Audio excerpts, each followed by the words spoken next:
of Naaman. And this is 2 Kings 5. Naaman was the commander of the king's army in Syria. He was very rich and important. He had a terrible disease called leprosy. Even with all his riches, he couldn't cure his illness. One of his wife's servants was an Israelite girl. She told them about Elisha. He is God's prophet. He could cure the master. So Naaman went to Israel with lots of money, horses, and chariots. But when he arrived at Elisha's house, Elisha sent his servant out. My master says you must wash yourself in the Jordan River 7 times, said the servant. Your skin will be healed. But Naaman was a proud man, and he felt angry. He thought that Elisha should treat him with more respect and do something more exciting than just telling him to bathe in a river. Elisha should have come to me himself, he said. The rivers in Syria are better than the rivers in Israel. I could just as well wash in them and be cured. He wanted to go home, but his servants persuaded him to do what Elisha said. So Naaman went to the river and dipped himself in the waters 7 times. When he came out, his skin was clear and he was healed. Naaman rushed back to Elisha. He tried to offer him gifts, but Elisha refused to take them. Now I know that your God is the only true God, said Naaman. Tonight, boys and girls, we're going to read the King of Judah. And this is 2 Kings 16 through 22. The tribes of Israel disagreed about who should rule the followers of Moses. The northerners group became the kingdom of Israel. The southern group formed the kingdom of Judah.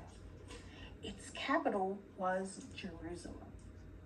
Both kingdoms were meant to keep to the religion of Moses. But Judah had the most holy city with its great temple. Even so, some of its kings turned their backs on Jewish beliefs. They built statues and temples to many gods, instead to the one true God. The Bible calls these rulers bad kings.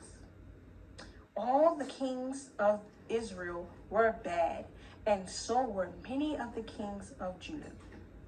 Uzziah was one of the better kings, and so was his son Jotham. But the next king, Ahaz, was bad. He brought statues of other gods to the ancient temple, and he ignored the words of God's prophets. Ahaz's son, Hezekiah, hated the way his father had lived. As soon as he became king, he ordered the priests to repair and clean the temple. The job took 16 days. God was happy with Hezekiah. He protected him and the people of Judah from powerful Assyrian army that wanted to attack them. After Hezekiah, his 12-year-old only son Manasseh became king. He was fascinated by other religions and led the people back into evil ways. Like Ahaz, he had altars built to worship Baal and other gods inside the temple. He also killed many innocent people. Manasseh ruled for 55 years. Manasseh's son, Ammon, inherited the kingdom. He was just as bad as his father, but the people rebelled and killed him after only 2 years. Judah was saved when Ammon's 8-year-old son, Josiah, became king. He ruled for 31 years. During that time, He brought back many religious traditions that had been forgotten over the years. Some of those, like the Feast of Passover, are still important Jewish holidays.